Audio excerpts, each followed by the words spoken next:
Hello YouTube.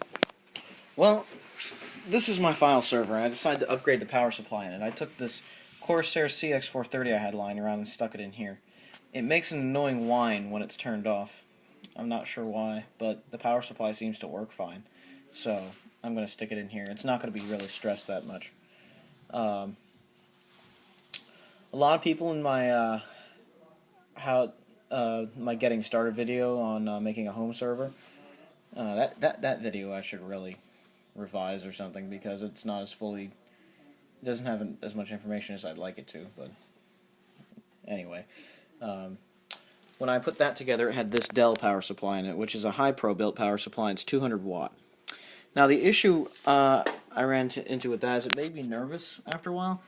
I have, as you can see, I have 3 hard drives in here. I have 3 1 terabyte drives, and I have an SSD in here, which these don't use much power at all. But all 3 of these starting up at once, I figure might stress this thing out, and I don't want to give it an early demise just because it's starting up a hard drive.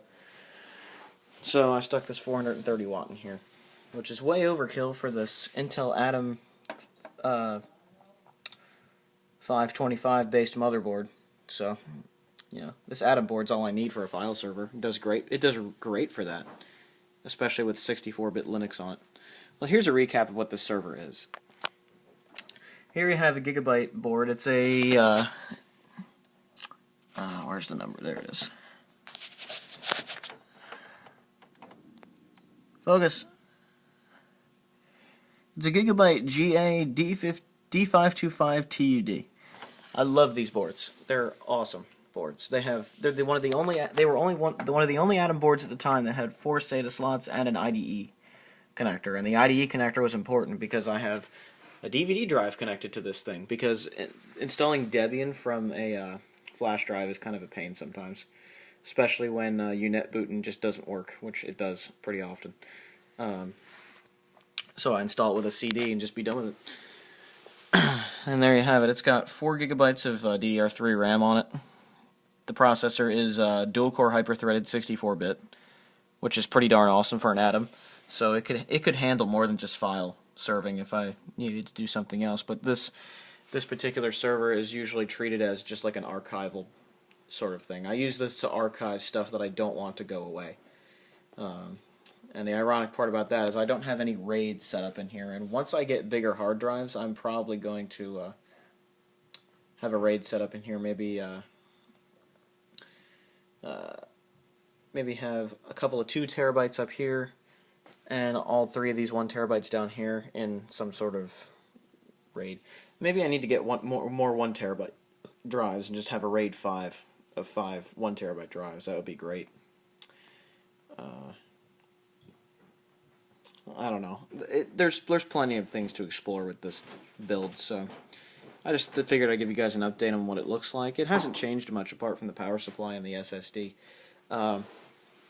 I changed out that 128 gig SSD a long time ago for this 40 gig Intel SSD, because I only need 40 gigs for a boot drive. You know, that's fine. I decided to put the SSD in here because an SSD I think would make a very reliable boot drive for a server.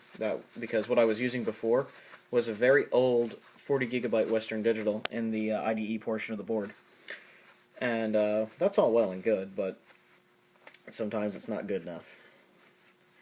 So, you know, there you have it. I need to get bigger drives at some point. I need to get like 3 2 terabyte drives and stick them in there, but I'm waiting for hard drive prices to come down to where they were before the floods in Thailand.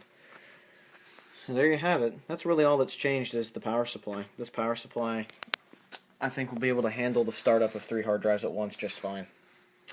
And hopefully it doesn't suffer a bad fan like the Cooler Master one I had did. So I demoted that Cooler Master one to my LAN party rig. And there you have it. This is what I like to call cable mismanagement, if you guys were going to complain about that. But this board doesn't get hot. It just doesn't. So the cable management's not a big deal here. I could zip tie it all up, but I'd end up having to undo the zip ties again, or undo the rubber bands or whatever. It's just kind of a pain. So I leave everything as is, because there's no real heat coming out of this case, and I've got 2 fans blowing on the hard drive, so it doesn't even really matter that much. So there you have it, guys. I'm going to put this server back in into commission again, but I just thought I'd give you guys an update on it.